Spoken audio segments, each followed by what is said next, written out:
ચાલો વિદ્યાર્થી મિત્રો, ધોરણ 10 ગણિત પ્રકરણ 11 રચના એનો આપણે અભ્યાસ કરીશું.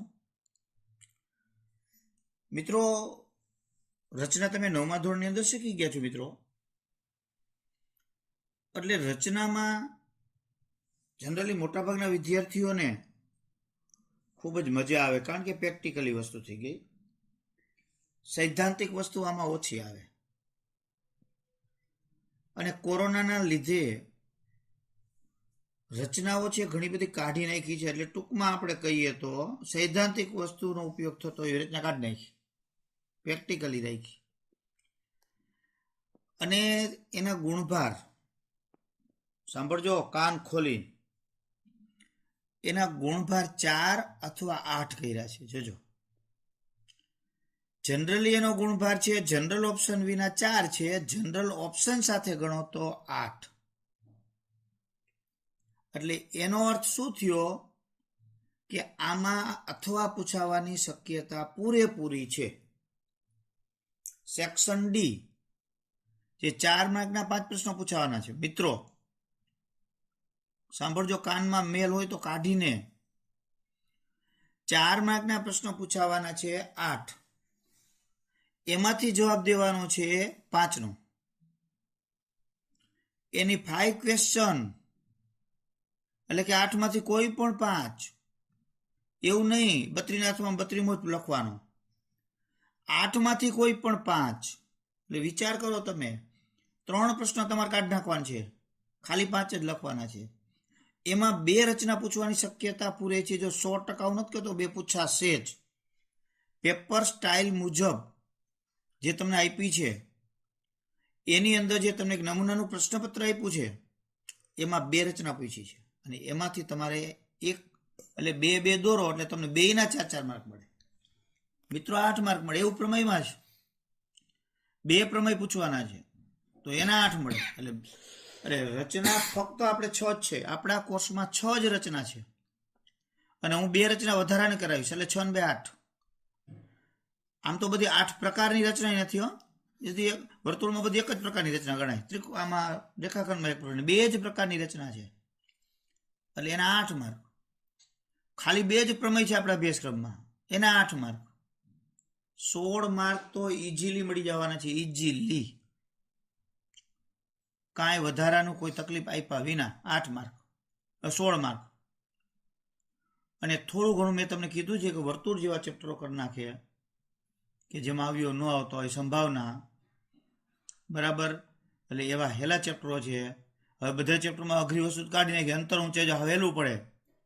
શરૂઆતના દાખલા જે તો 4 માર્ક એના મળે, તો 30-35 માર્ક મેળવવા એકદમ રમતવાત થઈ જાય.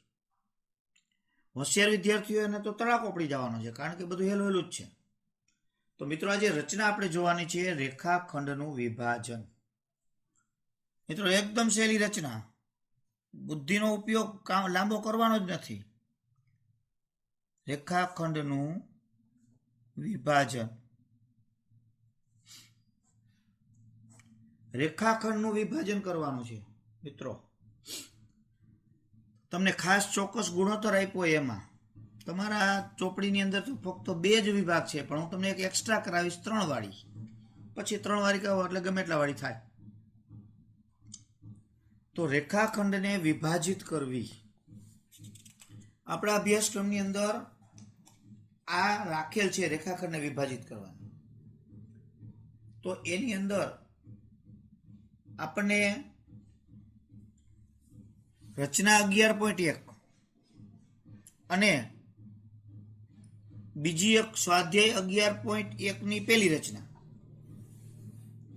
2 રચના જ આપણે અહીંયા 11.1 સુધીમાં શીખવાની છે. લ્યો, બાકી બધી રચનાઓ છે એ નીકળી ગઈ છે. તો હું 2 રચના તમને હું શીખડાવું, એટલે બરાબર ધ્યાનપૂર્વક એને સમજવાની છે અને મોઢે 2 રચનાની ટ્રાય કરવાની છે. રચના 11.1 જોઈએ આપણે. પેજ નંબર તમારે 189 પર આપેલી છે. એટલે કે ઉદાહરણ તરીકે આપણે ગણી શકીએ. તો અહીંયા આપણને કીધું છે 3/2 માં વિભાજિત કરવું. જો આપણે મીન્સ એને રચના 11.1 ગણીએ. તમને કોઈ માપ આપ્યું નથી, એવું કીધું છે એક રેખાખંડ AB ને 3/2 રેખાખંડ AB ને 3/2 માં વિભાજિત કરતું આ બિંદુ મેળવવાની રચના કરો અને મુદ્દા લખો. આટલું તમને આપ્યું છે. તો આ રચના આપણે કરવાની છે અને એના મુદ્દા લખવાના છે. કોઈ પણ રેખાખંડને વિભાજિત કરવો હોય તો એના માટે બે પ્રકારની રચના થાય. તમારી ચોપડીમાં આપી છે એક પ્રકારની, બે પ્રકાર. હું પહેલા પ્રકારની રચનાનો આગ્રહી હતો. શું કામ? કે ત્યારે આ રેખાખંડનું વિભાજન કરી અને પછી સમરૂપ ત્રિકોણ રચવાના પણ આપણે રચના આવતી. અને સમરૂપ ત્રિકોણની રચનામાં રચનાનો વિભાગ આપણે એક પ્રકારની જે રચના છે પહેલી રીત, એની બાબતનો થોડોક ઉપયોગ સમરૂપ ત્રિકોણમાં થતો. એટલે ત્યારે હું એનો આગ્રહ વધારે રાખતો. પણ હવે એમાં એનો ઉપયોગ આપણે નથી, કારણ કે આપણા કોર્સમાં બધું નીકળી ગયું છે. એટલે આપણે બીજી રચના છે એ આપણને થોડીક વધારે સરળ પડે વિદ્યાર્થીઓને. જો અહીંયા મિત્રો શું કીધું છે, એક રેખાખંડ તમને આપ્યો છે AB. કયા માપનો? તો એવો કોઈ ઉલ્લેખ નથી. તો ઉલ્લેખ ન હોય તો આપણે પણ માપ લેવાની જરૂરિયાત નથી, ગમે તે લઈ શકાય. એને 3/2 માં વિભાજિત કરવો છે. લ્યો, તો આપણે અહીંયા પહેલા શું કરશું, એક રેખાખંડ છે એ દોરી નાખશું. તો પક્ષ અને કૃત્ય, આમ તો રચનામાં પક્ષ અને કૃત્યનું કોઈ મહત્વ નથી, પણ છતાંય તમે લખી શકો. જો પક્ષ, તો પક્ષમાં શું છે, એક રેખાખંડ AB આપેલ છે, તો આપણે લખી શકીએ રેખાખંડ AB આપેલ છે. કૃત્ય આપણે પ્રમેયમાં સાધ્ય આવે એની જગ્યાએ કૃત્ય, કાર્ય કરવાનું છે એટલે કૃત્ય.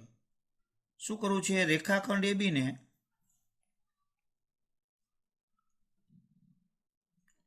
3/2 માં વિભાજિત કરતું બિંદુ મેળવવું.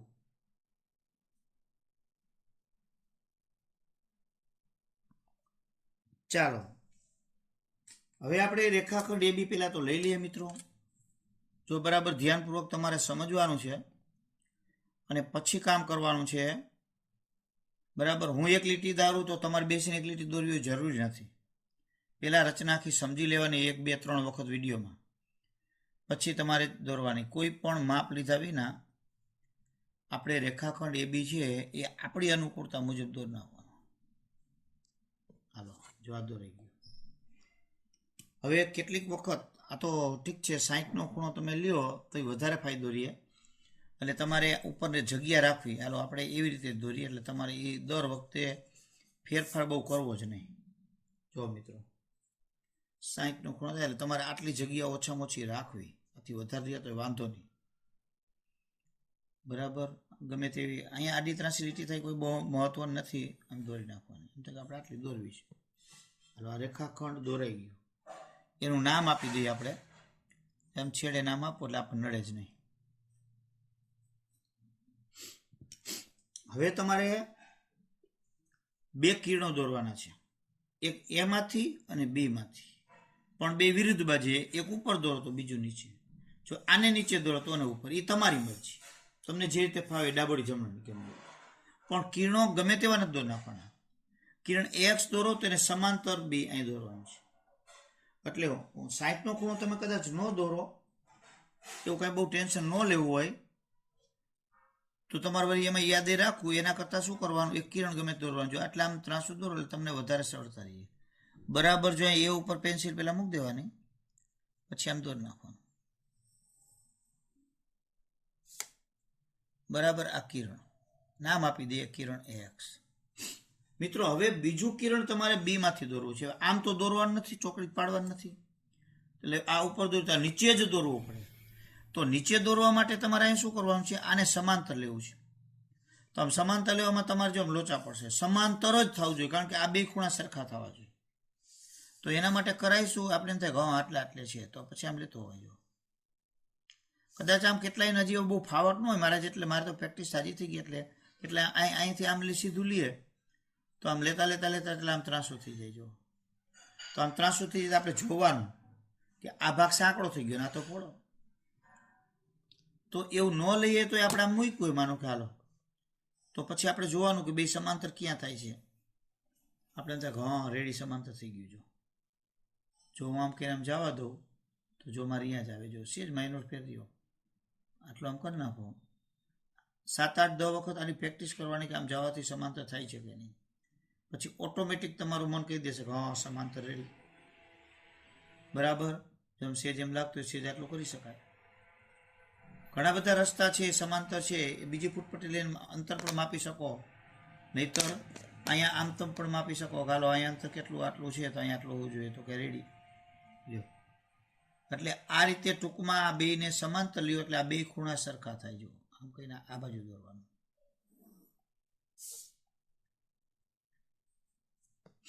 આને બીવાય કહી દઈએ.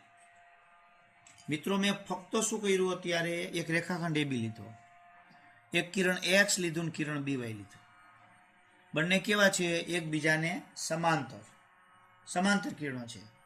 અને સમાંતર હોવાથી અહીંયા શું થશે? આ ખૂણા બે કેવા લેવાના છે? સરખા માપના ખૂણા થાય એવા થવા જોઈએ. હવે અહીંયા તમારે પરિકરનો ઉપયોગ થાય. તો પરિકરનો ઉપયોગ અહીંયા તમારે કઈ રીતે કરવાનો છે? તો અહીંયા કેટલા ગુણોત્તર વિભાજન કરવાનું છે તમારે? અહીંયા 2 ગુણોત્તર, 3/2. તો મિત્રો અહીંયા જો રેખાખંડનું વિભાજન તમારે કહ્યું છે 3/2. ચોપડીમાં આપ્યું છે એમાં B માંથી આમ ઉપર અને એમાંથી નીચે, એને નહીં લેવાનું. આ વસ્તુ સારી, એમાંથી આ ટેવ પાડી દેવાની, ઉપર ને નીચે ભાગ કરવામાં સરળતા રહેશે. તો પહેલા 3 ભાગ ને પછી 2 ભાગ છે. તો 3 ભાગ છે એવા અહીંયા આપણે AX પર 3 ભાગ લેવાના છે, 2 ભાગ છે એવા BY પર લેવાના છે. જો તમે ઊંધું લેશો તો આ BY ઉપર 2 નીચે 3 લેવા પડશે. એના કરતાં ઉત્તમ છે ઉપર 3 ભાગ લેવા. 3 ભાગ કેવડા લેવા, કેવા લેવા, કયા માપના લેવા, એ તમારી મરજી, એ તમારે નક્કી કરવાનું. એમાં કાંઈ નવીનતા નથી. પરિકર લેવાનું. જો મિત્રો પરિકર લેવાનું. પરિકરની અંદર તમારે ત્રિજ્યા ગમે એટલી રાખવાની, ગમે એટલી તમારે રાખવાની, કોઈ માપવાની જરૂરિયાત નથી, તમારી મરજી. પણ આટલી ન રાખાય, દોરતા ન ફાવે. આટલી રાખો એટલે દોરતા ફાવે. ના, આયા ઓછા ભાગ છે એટલે આટલી રાખો તો પણ ચાલે. હવે એ ભાગ ક્યાંથી ચાલુ કરવાના છે? તો એ ભાગ તમારે ચાલુ કરવાના છે આ A બિંદુથી. અને પરિકરનો પોઈન્ટર એ બિંદુએ રાખવાનું છે. જો બરાબર, પેન્સિલ અહીંયા જોજો બરાબર મિત્રો, દેખાય છે ને? તો એને તમારે આ રીતે ચાપ મારવાની. આને ચાપ મારી કહેવાય. જો ઘૂંટવાની જરૂરિયાત નથી, એક જ વારમાં પછી ઉપાડી લઈએ. આને કાંઈ કરવાનું નથી, ત્રિજ્યા બદલવાની નથી, કશું જ કાંઈ કરવાનું નથી. હવે જે જગ્યાએ ચાપ છેદી છે અહીંયા પાછું મૂકી દેજો. એટલે આ બીજો ભાગ તૈયાર, રેડી. પછી 2 ટુકડા થયા. હવે આગળ જાઓ એટલે ત્રીજો ભાગ તૈયાર, પૂરું. હવે અહીંયા 3 ભાગની જગ્યાએ 5 ભાગ હોત તો 5 લગી જવું જોઈએ. તો હમણાં જ નહીં, તો કાં તમારે કિરણ મોટું કરવું પડે, કાં ત્રિજ્યા 2 વચ્ચે છે એ નાની કરી નાખવાની, એટલે નાના ભાગ થઈ જાય. આ માપ કેટલું રાખવાનું? તમારી મરજી મુજબ, તમારી સિચ્યુએશન પરિસ્થિતિ મુજબ. હજી માપને બદલવાનું નથી. હવે ક્યાં મૂકવાનું છે? હવે મૂકવાનું છે આપણે B પર મિત્રો. જો અહીંયા B પર, B ને કેન્દ્ર બનાવવાનું. બરાબર, જો B પર કેન્દ્ર બની ગયું અને ચાપ મારવાની. લાગી ગઈ. ફરી પછી અહીંયા જ્યાં ચાપ આવી એને કેન્દ્ર બનાવવાનું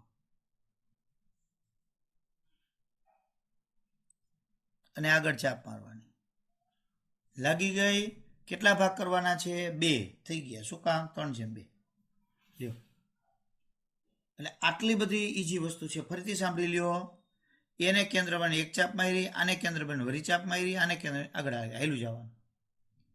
એવી રીતે અહીંયા હવે આ નામ આ એ, આને આપણે નામ આપી દઈએ આપણે A1. એમ જ નામ આપવાનું. એ હોય તો આને અહીંથી અહીં 1 થી ચાલુ કરવાનું. શું કામ? જેટલા આપણે ભાગ જોઈએ છે એટલા નંબર સુધી જાય. એટલે ક્યાંક આપણે ગડબડી થઈ હોય, ભૂલ થઈ હોય તો પકડાઈ જાય કે આ ક્યાંક લોચો પડી ગયો. A1, A2, A3 એવી રીતે અહીંયા B થી જ ચાલુ કરવાનું. B1 અને B2. હવે A3 અને B2 બે છેડાના બિંદુ, એને બેને જોડી દેવાના. જો બરાબર કાળજીપૂર્વક જોડવાના, એના માર્ક છે. કાળજી જેટલી રાખો એટલા માર્ક તમારે વધુ મળે.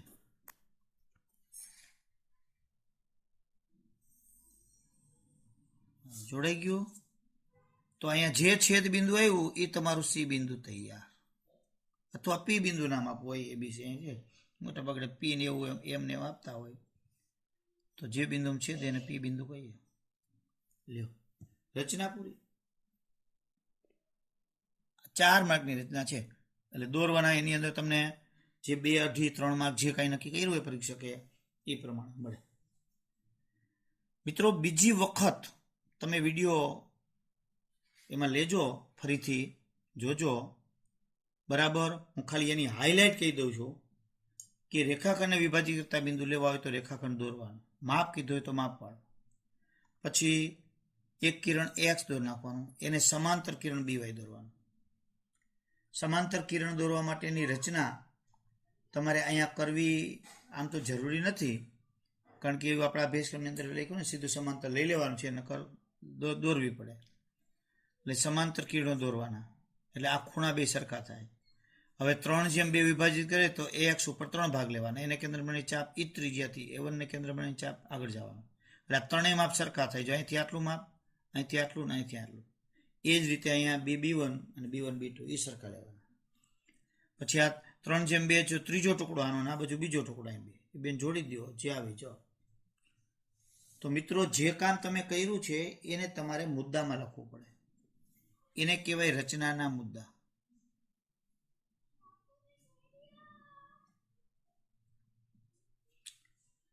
તો મુદ્દાઓ છે એ વ્યવસ્થિત આપણે લખવાના છે. બહુ સિમ્પલી મુદ્દા. જે કામ છે એ આમ વ્યવસ્થિત જ થવું જોઈએ. મુદ્દા લખવામાં ગોખવાની કોઈ જરૂરિયાત જ નથી. તમને જ હવે કહેવામાં આવે કે આ રચના આપણે દોરવી હોય તો પહેલા શું કામ કરવાનું થાય મિત્રો? સૌથી પહેલા તમે શું કરો? તો તરત રેખાખંડ દોરીએ. તો રેખાખંડ દોરીએ છીએ તો આપણે લખવાનું રેખાખંડ AB રચતા.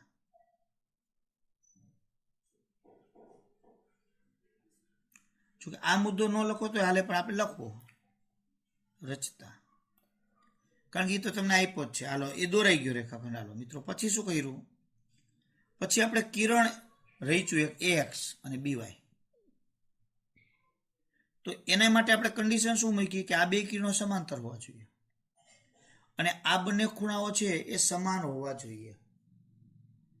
તો આપણે એના માટે શું લખશું કે ખૂણો એટલે કે કિરણ AX અને BY,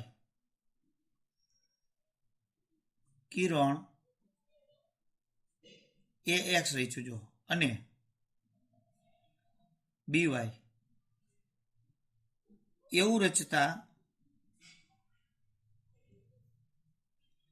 કે બંને સમાંતર હોય,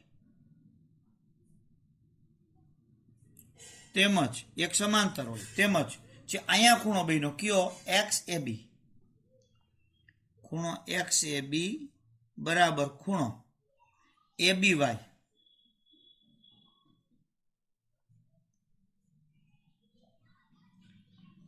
એટલે ઓટોમેટિક તમે કે સાહેબ સમાંતર હું હમણાં આપણે લખ્યું ગમે તેમ કહ્યું તો તમે કિરણ AX આમ રહી છો ને કિરણ BY આમ રહી છો તો એ સમાન ખૂણા તો થતા જ. પણ સમાંતર રચો છો એટલે ઓટોમેટિક શું થયું? એક આ બાજુ ને એક આ બાજુ જ થઈ ગયું. જેમ કે સાહેબ આ બાજુ રચી નાખ્યું તમે સમાંતર તો ખૂણા સરખા ન થાય. એટલે ખૂણા સરખા થવા જોઈએ અને સમાંતર થવા જોઈએ, એમાં ઓટોમેટિક બધું આવી ગયું. લ્યો, એટલે આ રીતે આ બીજું વસ્તુ થઈ. હવે ત્રીજામાં આપણે ચાપુ મારી. તો હવે ત્રીજામાં ચાપુ મારી તો આપણે અહીંયા કિરણ AX પર અને કિરણ BY પર ક્યાં ક્યાં બિંદુ લીધા એ બિંદુ લખી નાખવાના. તો એ એમ જ લખવાનું, જો કિરણ એક્સ પર A1 A2 અને A3 અને કિરણ BY પર B1 અને B2 એવા બિંદુ લેતા, જો આમાં કાંઈ નથી, કિરણ એક્સ પર ક્યાં ક્યાં બિંદુ A1 A2 A3 અને BY પર B1 ને B2 એવા બિંદુ લેતા કે જેથી આ A1 નું માપ જેટલું થાય છે એટલું જ આ ટુકડાનું એટલે A1 A2 નું થાય, એટલે એના બરાબર A1 A2 થાય અને એટલું જ A2 A3 થાય, એટલું જ B1 B2 થાય, B1 અને B1 B2 લ્યો. એટલે એ મુદ્દો પૂરો. આમાંથી ઊંધું લખી શકો. અહીં A1 A2 બરાબર, જો A1 બરાબર A1 A2 બરાબર A2 A3 બરાબર B1 બરાબર B1 B2 થાય તેવા કિરણ એક્સ પર બિંદુ A1 A2 A3 અને BY પર કિરણ BY પર B1 અને B2 થાય તેવા બિંદુ લેતા તોય હાલે, પણ આ ઉત્તમ. પહેલા સીધા કે લઈ લેવાના, આ કિરણ પર આટલા બિંદુ ને આ પર આટલા બિંદુ બરાબર બિંદુ એવા લેતા કે જેથી આમ થાય. એટલે એ થઈ ગયો. હવે ચોથો મુદ્દો લ્યો. પછી શું કર્યું આપણે? A3 અને B2 ને જોડ્યા તો એ લખવાનું બરાબર. હવે એ લખવા માટે તમારે અહીંયા કેને જોડો છો એ લખવાનું છે. તો એના માટે આપણે અહીંયા A3 B2 ને જોડતા અને જોડો તો જોડતા, જે લખો તે લખી શકો. જોડતા જે AB ને જ્યાં છેદે ત્યાં, હવે આ બેને જોડ્યા તો AB ને જ્યાં છેદે ત્યાં P બિંદુ લેતા.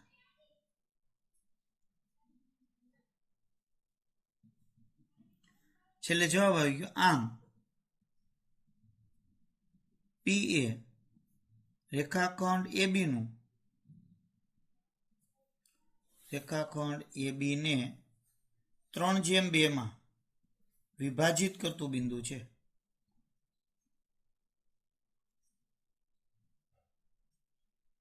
લ્યો, એટલે અહીંયા તમારું આ પૂરું થઈ ગયું. ઘણી વખત આની અંદર એની યથાર્થતા ચકાસવાની આવે. જો મિત્રો બોર્ડની અંદર અત્યાર સુધી બોર્ડના ઇતિહાસની અંદર છેલ્લા 25 વર્ષની વાત કરું છું, ક્યારેય પણ યથાર્થતા ચકાસવાનું આવ્યું જ નથી અને આવે પણ નહીં, ક્યારેય નહીં. કોઈ કદાચ વાત કરતા હોય શિક્ષકો કે આમ પૂછાણું હતું ઓલું પૂછાણું હતું, ક્યારેય પૂછાણું નથી. 25 વર્ષમાં જ પૂછાણું, 25 વર્ષ પહેલા પૂછાણું મને ખબર નથી, પણ 25 વર્ષની અંદર મેં ક્યારેય યથાર્થતા ચકાસવાનું આવ્યું જ નથી. પણ આપણને એ જાણકારી માટે યથાર્થતા તમે કદાચ ચકાસો, બહુ પરીક્ષામાં ચકાસવાની જરૂર નથી, કે તો ચકાસવાની પણ કોઈ દી કીધું નથી, પણ છતાંય તમે અત્યારે ચકાસવાની હોય તો તમે જાણકારી એક સમજ માટે તમે ચકાસી શકો. પણ એ પરીક્ષાનો મુદ્દો ન હોઈ શકે એ વસ્તુ નિશ્ચિત જ હોય બરાબર. પણ સ્કૂલમાં ઘણા શિક્ષકો એનો આગ્રહ રાખતા હોય છે, અતિ આગ્રહ રાખતા હોય છે, એના માર્ક આપવા, એ બધી ખોટી વસ્તુ છે બધી.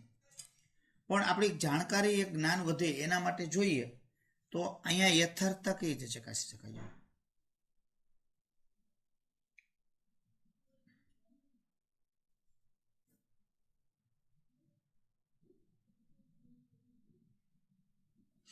યથાર્થ ખરેખર સાચું છે એમ, સત્યાર્થતા યથાર્થતા કે ભાઈ બરાબર છે કે કેમ.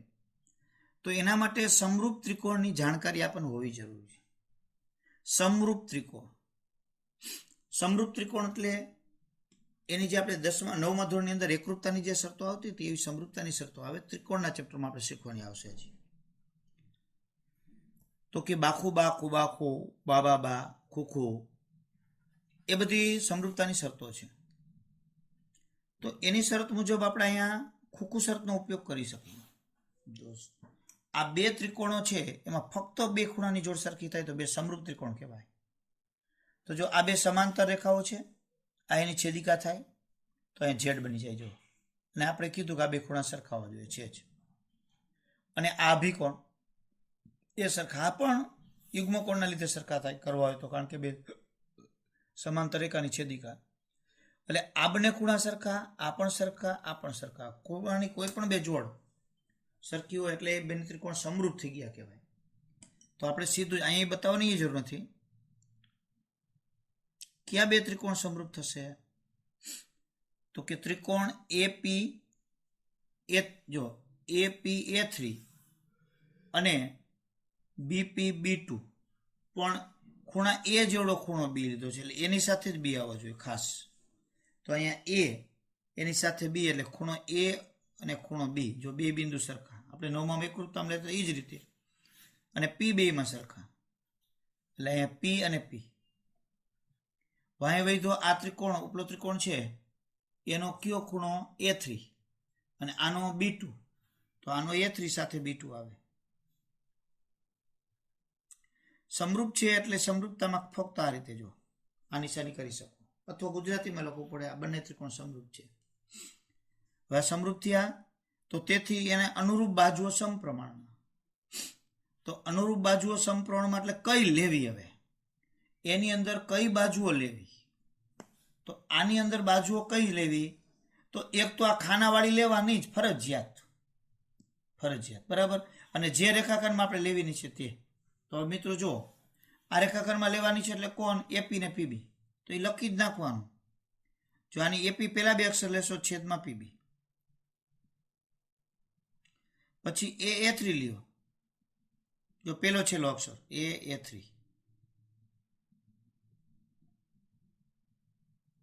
તો અહીંયા BB2, પરંતુ A3 ના છેદમાં BB2 આકૃતિમાં જુઓ, A3 એટલે કેટલા? A3 એટલે 3 ટુકડા અને BB2 એટલે કેટલા? 2 ટુકડા. એટલે A3 છેદમાં BB2 એટલે 3 છેદમાં 2. તો તેથી હવે આમાં કિંમત મૂકી દઈએ. AP ના છેદમાં PB બરાબર આની જગ્યાએ કિંમત કેટલી? 3 છેદમાં 2. તો નક્કી થઈ ગયું. AP એટલે કે અહીં કહી શકીએ AP જેમ PB બરાબર 3/2. સાચું ભાઈ, 3/2 માં જ ભાગ થયા. એટલે આ એની યથાર્થતા ચકાસી કહેવાય. એટલે આ રીતે લઈ શકાય. તો મિત્રો અહીંયા જો આ તમારે આ રચના પરીક્ષાની અંદર આવી, મીન્સ કે AB નું માપ આપી દઈએ, ટુકડાઓની સંખ્યા બદલી નાખી, એવું કોઈ પણ કરે, પણ આ રચના પૂછાશે એ ફાઇનલ વસ્તુ છે. એટલે કરી જ નાખવાની. 4 માર્ક જોતા હોય તો રચના તમારે કરવી પડે. પૂછાશે એ ફાઇનલ જ. એટલે બરાબર ધ્યાનપૂર્વક આ રચના જે મેં તમને કીધી છે 2 વખત લેસનની અંદર તમારે કરવાની થશે. બરાબર, 2 વાર જ રચના બધી આવશે. જો મિત્રો આપણે એક સ્વાધ્યાય 11.1 ની પહેલી રચના છે જોઈએ. શું કીધું છે? 7.6 સેમી લંબાઈનો રેખાખંડ દોરી તેનું 5:8 ગુણોત્તરમાં વિભાજન કરો. બંને માપ કે જે બંને ભાગ આવે એને માપો અને મુદ્દા લખો. તો પક્ષમાં તો આપણને એક રેખાખંડ આપ્યો છે, 7.6 સેમીનો રેખાખંડ AB આપેલ છે. કૃત્ય શું કરવું પડશે? આપણે AB ને 5/8 વિભાજિત કરતું બિંદુ P મેળવવું. તો મિત્રો આપણને એ માપ આપ્યું છે, બાકી કાંઈ નથી. કેટલું માપ આપ્યું છે? 7.6 સેમીનું. તો આપણે 7.6 સેમીમાં લેવાનું છે. જોજો ફૂટપટ્ટીમાં મોટા ખાના હોય એ ઇંચ કહેવાય, નાના ખાના હોય એ સેમી કહેવાય. તો અહીંયા આપણે 7.6 સેમીનું લેવાનું છે. એટલે બરાબર ધ્યાનપૂર્વક એને માપવાનું. અહીંયા 0 થી લઈ એટલે 7 અને 6 એને માથે બીજા ખાના આવે એટલું માપ આપણે લઈ લેવાનું. જો આ 6 અને આ 7 બરાબર. હવે 6 ખાના લેવાના. તો બીજી વચ્ચેની લીટી અહીંયા 5 અને સેજ એટલે થાય. એટલે આપણે આ થઈ ગયું માપ. એને નામ આપી દઈએ AB. ટૂંકમાં અહીંયા માપીને લેવાનું થયું, બાકી સેમ જ વસ્તુ. આ 7.6 સેમી લીધો. હવે આપણે એને વિભાજિત કરવું છે. તો અહીંયા કેટલા હવે આપણે કેટલા થયા 5, અહીં જો 5 જેમ 8, તો પેલા એ માંથી આપણે 5 ખાના લેવા માટે આપણે જો આમ આપણને થાય કે આટલે આમ લેશું તો 5 ખાના પછી હમાય નહીં, એટલે આપણે આટલે લેવું, ભલે કિરણ આપણે આટલે જાય, એટલે દોરવાની આપણને મજા આવે. બરાબર. આ કિરણ આપણે આપી દઈએ એક્સ. હવે મજા આવે એમ કિરણ નથી દોરવાનું, અને સમાંતર દોરવાનું હોય. મિત્રો એ કાળજી રાખીને જ સમાંતર દોરવું. જોઈને આપણને સમાંતર લાગવું જોવે. જો આમ દોરીને આમ લાગ્યા રાખવી જોઈએ કે ના સમાંતરો, તમને લાગશે કે સમાંતર છે બરાબર, આમ આ ડોળું ગમે તે 300 જોઈને આમ સીધું, એટલે દોરી નાખવાનું, બીજું કાંઈ નહીં, જોઈને દોરવાનું. આપણે એમ થાય આમાં છે 8 ખાના આવે તો વધારે લાંબી દોરી છે, તો એ રીતે દોરી શકાય.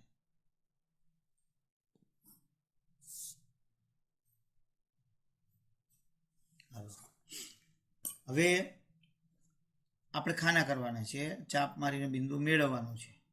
તો આપણે આડેધડ બુદ્ધિમત્તાનું કામ લેવાનું કે ભાઈ આટલું માપ રાખશે તો આઠે હમાશે, હમાશે નાની ચાપ મારવાની. જો તો ત્રિજ્યા નાની રાખવી. અહીંયાથી બસ હળવા હાથે જો આ એક ભાગ, આ બીજો, હળવા હાથે જ કામ કરવાનું છે. જો ત્રીજો, જો હું કેવી રીતે અહીંયા જો સેજ ભાર દઈને રાખું છું, ને અહીંયા હળવેકથી અડાડી અને અહીંથી આમ ધક્કો માર દઉં ખાલી. જો બહુ મોટી ચાપ મારવાની જરૂર નથી. 1 2 3 4 અને આ 5 ખાના તૈયાર. જો થઈ ગયું. પછી અહીંયા બી બિંદુએ રાખવાનું. જો બરાબર, અને અહીંયા સેજ આમ ધકેલ દેવાનું. હવે 1 2 3 4 5 6 7 અને 8. જો આમાંય 12 ગયું. આવું બને એટલે બહુ ઘાટી પેન્સિલ અતિ ઓલું હોય તો એ લોચા પડે. આમ અડવેકથી પછી પૂછી નાખવાનું.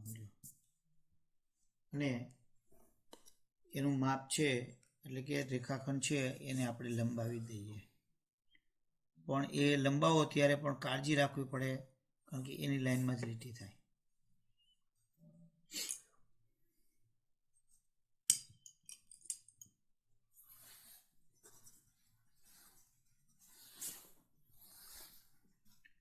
ચાલો હવે આપણે એના નામ આપી દઈએ, એટલે કદાચ ક્યાંક આપણી ભૂલ થઈ હોય તો પણ નીકળી જાય.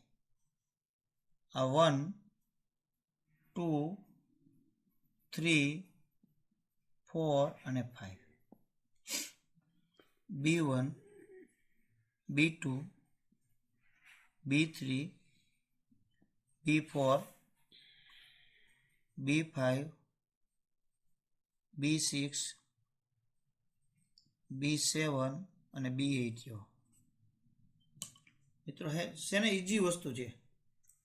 હવે તમારે જોડવાનું છે, તો જોડવા માટે A5 એટલે છેલ્લું બિંદુ, એટલે A8. જો આમ ગમે તે જગ્યાએ ફૂટપટ્ટી મૂકીને નથી જોડવાનું. જો આમ બહાર જતું હોય તો સેજ માપને સેટિંગ કરવું પહેલાં પેન્સિલથી જ.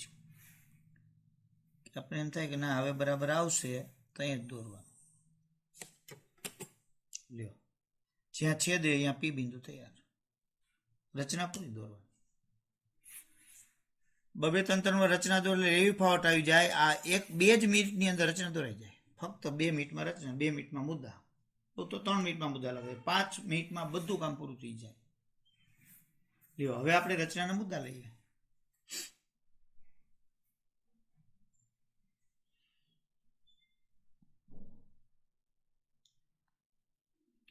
તો પહેલા જ આપણે રેખાખંડ દોર્યો છે એટલે આપણે લખીએ 7.6 સેમીનો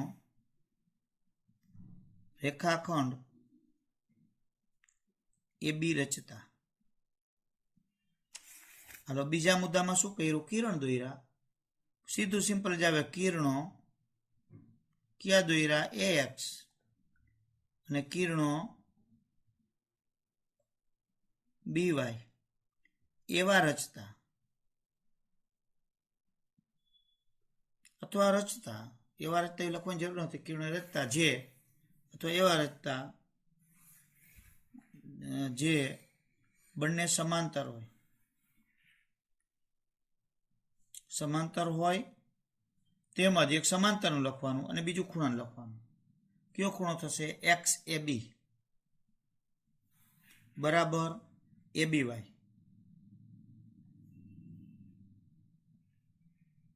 જો ખૂણાનું થઈ ગયું. હવે બિંદુ લીધા. ક્યાં બિંદુ લીધા? કિરણ X પર. તો કિરણ X પર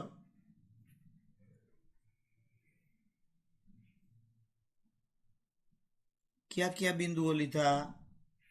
તો કે એક A1 લીધું, બીજું A2 લીધું, ત્રીજું A3 લીધું, ચોથું A4 લીધું અને પાંચમું A5. અને કિરણ BY પર બિંદુઓ B1 થી B8 એટલે B1 B2 ડોટ ડોટ કરીને B8 કરી શકો છો. આવી રીતે B8 થાય. સોરી, કિરણ X પર આ બિંદુ અને કિરણ બિંદુ એવા લેતા જેથી શું થાય? આ બિંદુ એવા લેવાના છે કે આ બધાય માપ સરખા થાય. એટલે કે જેથી A1 બરાબર A1 A2 બરાબર આ રીતે ડોટ ડોટ કરી અને તમે લખી શકો A4 A5 બરાબર B1. જો હવે ઈ જ માપ જાય B1 બરાબર B1 B2 બરાબર ડોટ ડોટ ડોટ. પછી બરાબર છેલ્લે B7 B8 થઈ ગયો. તો ટૂંકમાં પતી જાય. કોઈ ના ના સાહેબ આપણે કામે શું હતું, આપણે બધું લખી તો ચૂક છે. આવા બિંદુ થાય. છેલ્લો મુદ્દો, 4 જ મુદ્દા આવે. બરાબર છેલ્લો કયો? A5 અને B8. A5 B8 જોડતા જે AB ને છેદે ત્યાં P બિંદુ લેતા.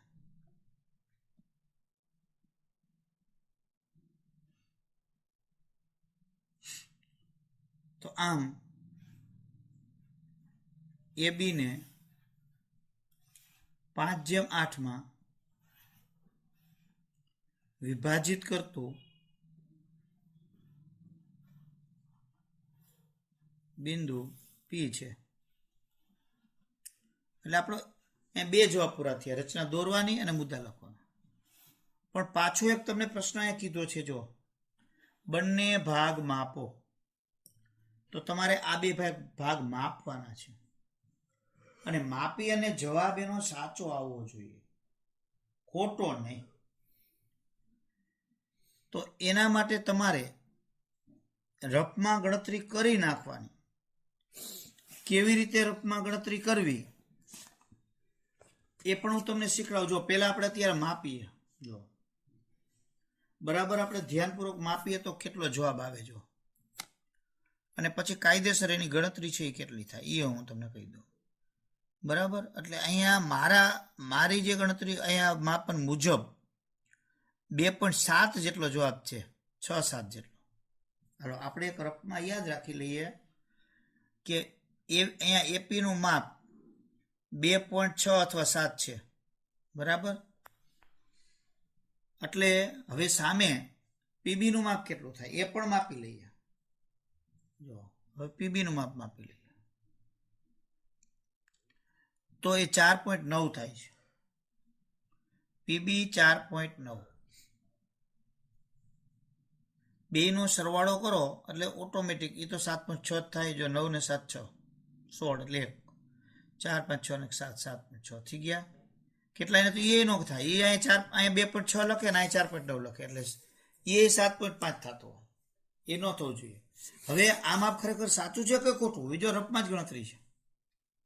તો આપણે આખો રેખાખંડ છે એ કેટલો હતો? 7.6. અને વિભાજન શું થયું એપી જેમ પીબી નું આપણે કર્યું એમાં તો કે 5/8 આ ગુણોત્તર થયો. એટલે ખરેખર 8 ને 5 13, જો બેનો સરવાળો કર્યો તો આના 13 ટુકડા થયા કહેવાય. 13 એમાંથી આ બાજુ 5 અને આ બાજુ 8 વધ્યા. તો તમે 7.6 છે તમારે એપી જેવો હોય, એપી હાલો તમારે એપીનું માપ લેવું છે તો તમારે 7.6 છે એના તમે કેટલા ટુકડા કર્યા? 13. એટલે એને 13 વડે ભાંગી નાખો એટલે એક ટુકડા થયા. હવે એમાંથી તમારે કેટલા ટુકડા લેવા છે? 5/8 એટલે 5, તો એને 5 વડે ગુણી નાખો. જો તમારે પીબી લેવા હોય તો એ 7.6 ને 8 વડે તમારે 13 વડે ભાંગવા પડે. 7.6 ને 13 એમાંથી તમારે 8 ટુકડા લેવા છે એટલે 8 વડે ગુણ્યા. નવમાં આપણે દાખલા એવા આવતા, એક ઉદાહરણ હતું, ગમે તે ગુણોત્તરના સરવાળા જેટલા વડે કુલ સંખ્યાને ભાંગી નાખો અને જેટલા ટુકડા જોતા હોય એટલા વડે ગુણી નાખો. તો હવે આ બેનો ગુણાકાર કરવાનો. 6 × 5 = 30 એટલે 0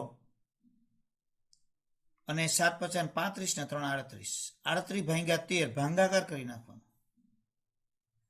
તો એને ભાગ કર્યો તો 13 × 26. જો ન ફાવે મોટો ભાગાકાર હોય તો રફમાં કરવાનો. 13 × 26 એટલે અહીંયા 2 1 12 0 ઉતેર એટલે પોઈન્ટ બરાબર. 13 અહીંયા 13 નવા તમારા આવશે. 13 નવા 117 એટલે 3 વધ્યા 0 એટલે 13 × 26 એટલે આપણે તો રાઉન્ડમાં જ. એટલે ખરેખર આપણો આ જવાબ છે 2.7 નહીં પણ 2.9 આવે. તો ઓટોમેટિક અહીંયા જવાબ આંકડો બદલાઈ જશે. આવે બદલાય જ. જો હવે આનો ગુણાકાર 8 × 6 = 48 એટલે 8 એટલે 4 8 હતા અને 56 56 ને 4 60. તો 60/8 તમારે કરવા પડે. 60.8 / 13 તો 13 × 4 = 52 એટલે 8 પરથી 8 ઉતાર્યા પોઈન્ટ આવી ગયો. 13 × 6 = 13 × 7 = 71 13 10 એટલે અહીંયા જો કે આપણે પોઈન્ટ પછી 6 છે પછીથી આગળ આંકડો લેવાની જરૂરિયાત નથી હોતી, છતાં આપણે લેવો હોય કે કેટલો આવે છે ખબર પડે તો 13 × 6 = 91. હવે તમારે અહીંયા જો પોઈન્ટ પછી 6 પછી વળી 5 થી મોટો આંકડો છે એટલે આગળ એક વધારી દઈએ એટલે 7.6. આ પરફેક્ટ એનો જવાબ થયો. તો હવે આપણે કયો લખવો? તો આપણે લખવો છે માપેલો છે નથી લખવાનો, ગણેલો છે લખવાનો. એટલે એને ગણીને જ આપણે અહીં લેવાનો. એટલે છેલ્લે જવાબ પછી અહીં લખવાનો. જો જે આપણે એમ કીધું કે બંને ભાગો માપો. તો અહીં એપી નું માપ કેટલું આવ્યું? 2.9 સેમી અને પીબી નું માપ 4.7 સેમી છે. આ રીતે માપી અને લખવાનું થાય. એટલે તમે સાહેબ આ તો ગણીને લખ્યું, એ આ માપીને જ લખ્યું કહેવાય. પરીક્ષક કંઈ જોવાનું નથી, એને માપીને લખ્યું છે, ગણી લખ્યું છે અને કોઈ માપવાનું નથી. તેમ કે તો આપણે કેમ એટલો બધો ફરક આવ્યો પોઈન્ટમાં? આપણે 2.7 એ માપન ભૂમિતિ છે એ ચોક્કસ ન હોય, એટલો તો માઇનોર હોય. એ જોવાની દ્રષ્ટિ જો બધાની અલગ અલગ હોય. સેજ મેં જોયું એની જગ્યાએ જે આ લીટી છે એ મેં જો આટલેથી જ જોયું હતું અને એ દ્રષ્ટિએ જો તો 2.8 ઉપર સેજ છે એટલે 2.9. પછી અહીંયા દોરવામાં જો માઇનોર ફેરફાર હોય, જો એ તમે દોરો છો એ સેજ આટલે આવ્યું હોય દોરવામાં તો એટલો ફરક પડી જાય. એટલે એવું તો રે માપન ભૂમિતિ છે એ તાર્કિક ભૂમિતિ જેટલી ચોક્કસ ન ગણાય. એટલે આ રીતે આપણને કહીએ તો આ મુદ્દાઓ છે આ રીતે લખી અને બધું કામ છે કરવાનું થાય. બાકીની રચના જે 11.1 દાખલાઓમાં છે એ બધી નીકળી ગઈ છે સમરૂપ ત્રિકોણની, એ કોઈ નથી રચના, આપણે કાંઈ લેવાની જરૂરિયાત પણ નથી. હવે આમાં 3 ભાગમાં વિભાજિત કરવા રેખાખંડને, એવી એક રચના કદાચ પૂછી શકે આપણને. 2 વાળી તો આપણા અભ્યાસક્રમમાં છે જ, પણ 3 આના અનુસંધાન કહેવાય. પછીના લેક્ચરમાં આપણે જોશું, અત્યારે આપણે રહેવા દઈએ.